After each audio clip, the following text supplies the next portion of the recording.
to it that this was actually his own personal family mansion. And now we're going to move you to Rock Hill, the country estate. The Rush Crest, this is the gate. That sign here says Rock Hill, do not enter. One thing that happened in the 30s, I don't know if you remember the Lindbergh child. There was a big kidnapping, it was international news. And there was a relative of the Kress who had blonde hair, and he was like this, and 3 times the FBI raided the estate looking for somebody who got a tip. I think the Lindbergh child, I think I saw it.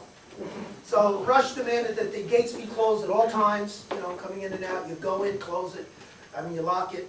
Coming out, you lock it. And they were also not ostentatious. Okay, some people in their background, when they started getting money, you'd see them on every publication, every news thing. They're here, they're there, they're everywhere. Here's them in their limo, here's them vacationing, here's they're going on a trip, and they'll be back in 2 weeks. Well, the Kress didn't do that. They were very private. They were Lutherans, and they were also what was erroneously called Pennsylvania Dutch. It actually means Pennsylvania Deutsch, and there's a dialect called Pennsylvania Dietsch, which is kind of a Yiddish-German polyglot, I guess is the best way to say it, language. So, as you know, the Amish and the folks that live in that area are love deals, very frugal, practical, you know. So, he was not into wasting his money. And I just put this in because this is now the Rubin House. This is behind that sign you just saw for Rock Hill. So that house used to be extremely simple, and they start building on it because as Germans, they wanted to preserve some of their heritage here in the United States. But I should add that the one thing to keep in mind when you talk about the Kresses, they considered themselves Americans first and Germans second. And that's a very important distinction. They were ready to assimilate. They learned English. They actually came over, their ancestors came over in 1752. In a ship called the Neptune, and that was before the French and Indian War. And as a matter of fact, Charles Kress, who was one of the Revolutionary War heroes, he fought with George Washington for the British against the French in the French and Indian Wars. Yeah, George Washington was a colonel there, kind of got his feet wet in warfare. Okay, I want to show you the shot because this is something that comes up. This is the mansion that used to sit on the highest part, which was in the Newcastle side of the property. And this house, unfortunately, before the Kress family actually had a chance to move in, had burned to the ground. And the foundation was there. So immediately after that, that was in the 1930s. Rush Kress immediately started another mansion that was even bigger and more floors. There were 4 floors with an elevator. The blueprint for that mansion is here. Okay, I got a copy of it. A caretaker at the Sunshine found some copies up in one of the attics. So he was nice enough to lend me it. I had a copy. That's Mark Sarenson of the Ossining New York Council. If anybody knows him, we'll plug. He does great work. And so you can take a look at the foundation and actually see if you are lucky enough to visit there, because Sunshine has been expanding and there's a lot of controversies, and now fences are up, do not enter. It's video cameras and all this kind of stuff. They let me wander freely, and I took tons of pictures there. And some of these photos you're seeing, like this, I got from a woman who lived on the Kress estate in the 50s for about 7 years. She was married to the caretaker's son. Their last name was Slater, S-L-E-A-T-O-R, because there's another Slater, you spell the regular way, S-L-A-T-E-R, who has a glass plate negative collection at the Ossining Historical Society, and it's over 4,000 of these. And so when I got these scans from Harriet Slater, who lived there. I didn't get them from the Ossining Arts Council. They were from her personal collection. And this is a close-up of the mansion that burned. My realtors, brokers I used to work for, I call it Dutch Colonial. Again, that Pennsylvania Dutch thing going on. And there's a view of it. It's actually the back, but this faces that vista. It overlooks south. You can see the Hudson River. You can see Marino, the Marino Tower in the distance. It's amazing. Okay, there. Now, if you've ever seen the 2 stone entrances, the pillars that are into this estate, this is the second pillar that's on the Newcastle side. And as soon as you drive through to the left, there used to be an in-ground pool there. Okay, and then it was filled in because now we call swamps wetlands. They're very protected and everything because they were looking to build a pool. And when I've done about 3 presentations for the staff there on this history.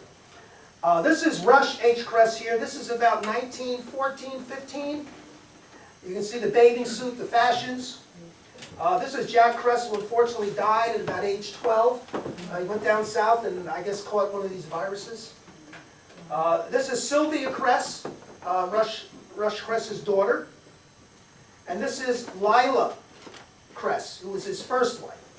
He remarried in the 30s. She passed away in about 1916. And this gentleman next to him is that neighbor, Edwin A. McAlpin.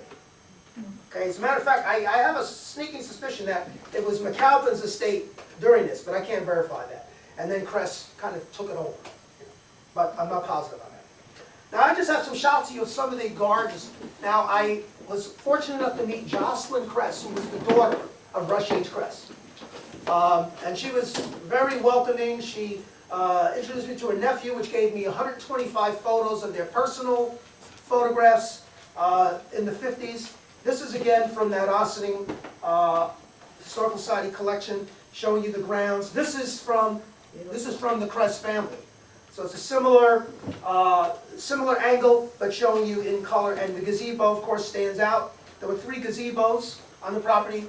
By the way, this map on the right here is the Newcastle. Well, it's actually, yeah, you're right. And this one is the Ossining side over here. So when you get a chance to walk up, I've got a little index and put in numerical identifications what was on the property at those times. Okay? And I got these from the Ossining Assessor's Office, which I had blown up, and then I kind of customized it a bit. Now this is a part of a series of postcards. Rush Kress was very proud of this estate. As a matter of fact, today, like we have the garden societies all over the country, and they sponsor tours, and you pay $40 or $50, whatever, and you go around and see these beautiful gardens. He was on that route. So people would come here, and he would demand, according to, especially I got first-hand information from Harriet Slater, who lived there.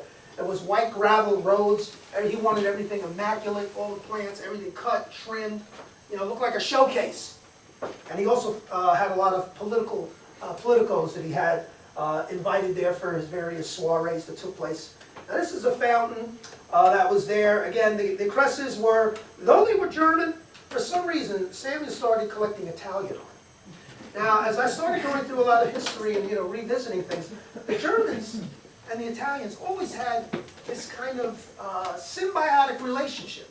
The Kress and their ancestors, which you see on the back there when you first come in. Okay, I didn't include a lot of the shots because, again, I want to keep this time to something reasonable.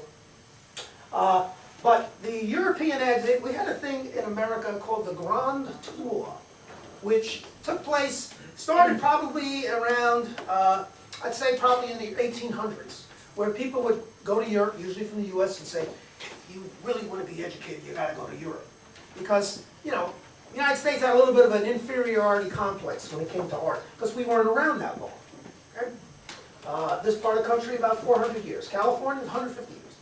So I'll show you some of the works of art that Kress collected. Now, some of you may recognize some of these. I recognize the name, Hieronymus Bosch. He did the Garden of Earthly Delights, that huge, massive, 3-panel screen that shows you heaven and hell, and I think purgatory, maybe earth is in between. Earth is purgatory. We have, in case you didn't know, you heard it here, right? It's a test. All right. Now this is a painting, Adoration of the Shepherds, that he purchased, okay, by Giorgione.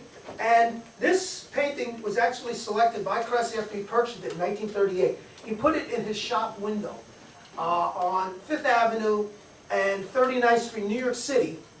And the dealer, Joseph Devine, who considered himself very aristocratic British, he freaked out. What are you doing? What are you doing? This is not for the masses. Well, Kress felt it was, because he wanted to reward the people that frequented his shops, and he knew that the nickels and dimes that he made was responsible for his fortunes.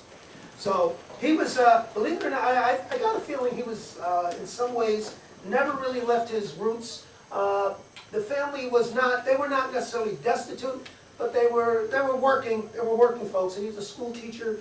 I think what I'm about to tell you is kind of apocryphal, $25 a month. had to walk 3 miles to school. It was a one-room schoolhouse, 80 kids. You can hear hundreds of these stories. As a matter of fact, Horatio Alger wrote a series of books like that, and they were called dime store novels. And people would read them on the stagecoaches or on the trains or whatever. It was a big deal. Okay. And people, oh, this is the American dream. We want a prosperity. Go to America. And there was I'll tell you, let's finish the art first. So this is now don't ask me to pronounce this. Jill was so kind, see she added whatever that special little character is over there. This is by El Greco. And I kind of looked at this. This is a very famous painting. Of course, it's I think it's Noah, correct me if I'm wrong, and 2 of his children after they were complaining about something to the Lord, and he sent these snakes to kill them, to punish them. Okay. And I often look at this as symbolic of the 3 Kress brothers. But that's for another time when we have more time. This is another Kress collection painting, Marchesa Brigata Spinola d'Ordia by Peter Paul Rubens, showing you just the elegance and the amount of wealth and the amount of taste and fashion. And of course the collars, I have numerous photos, you'll see maybe a couple of them there. Nuremberg, which was the main city where the Kress ancestors were situated, they were not only traders and mercantile, but they were also lace producers. And there were also a lot of armor manufacturers. Warfare was commonplace, and of course there wasn't, called civilization, what is civilized, it's all relative. But so they were famous for the lace and armor. So I started seeing these pictures. Here's this guy in orange, got a suit of armor, head to toe. And he's got this lace collar. He was advertising the brand. There's a brand. Okay, this is probably my favorite one, Napoleon by Gerard David. And of course, this is so iconic. So when I decided, Kress collected that? Oh, God, wow. I said, I got to find out more about this family. And the rest is history. This is St. George and the Dragon by Sedona.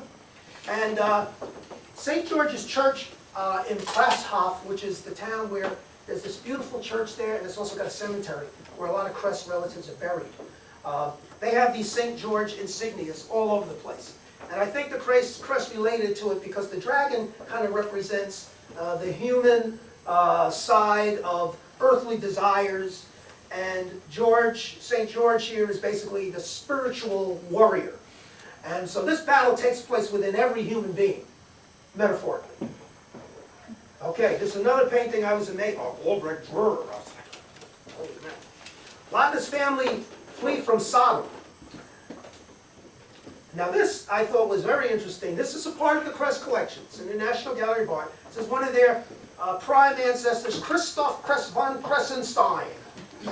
And the reason they got that name is because the emperor at the time, who was Charles V, he was Spanish, but he was a part of the Habsburg dynasty. And they used to make, in Germany, coins, and in Italy as well, to commemorate various events. And so Christoph Kressenstein was a diplomat who attended many diets, as they're pronounced. I used to say a diet of worms, where Martin Luther nailed I think it was Wittenberg Cathedral, actually, where he nailed the 99 theses, the 99 abuses of the Catholic Church. They're just oppressing these poor people and, always wanting money, and they walk around in furs and diamonds. And, oh, if you see that Met exhibit, has anybody seen the Met exhibit on the religious costumes? Yes. That's incredible. Fabrics made out of gold thread. Gold thread, okay? And not long. Big hats. Oh. So anyway, I'm a Protestant. Not a good one, though. I'm not a good one. So I'm going to take you into a little more family. This is where a little intrigue starts developing with the Kress family. So we have Claire Booth Luce. She married this gentleman named George T. Brokaw in 1931. And he was unfortunately an alcoholic and he was abusive. So she divorced him in 1935. Now Claire Booth Luce then married Henry Luce, the publisher of Time, Fortune, and eventually he bought Life magazine and made it into a picture book. That was Claire's idea to do that. She worked for a time for the Condé Nast Press, Vanity Fair. She started there as a caption writer and worked her way up to the managing editor. And married this gentleman, and then she was also very creative. So she wrote a play, which was on Broadway, and then became a movie, Kiss the Boys Goodbye. So, you know, I'm amazed when I